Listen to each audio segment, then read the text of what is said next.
আজকে কংগ্রেসের প্রতিষ্ঠা দিবসে মানে 2026-এ কি বার্তা দেবে দলের কর্মীদের?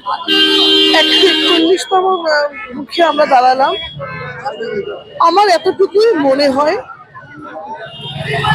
মহামারীতে নিয়ে আমরা মারি নিয়ে করি ঘর। বহুবার কংগ্রেস ডুবেছে, বহুবার কংগ্রেস আবার ভেসে উঠেছে। ফিনিক্স পাখির মতো কংগ্রেস চলে।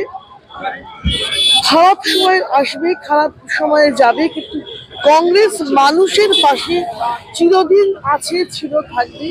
যেমন প্রতিটি মানুষ জন্মে হিন্দু হয়, অন্য ধর্মটাকে গ্রহণ করতে হয়, তেমনই প্রতিটি ভারতীয় জন্মে কংগ্রেসী হয়, অন্য রাজনৈতিক ভাবধারাটাকে গ্রহণ করতে হয়।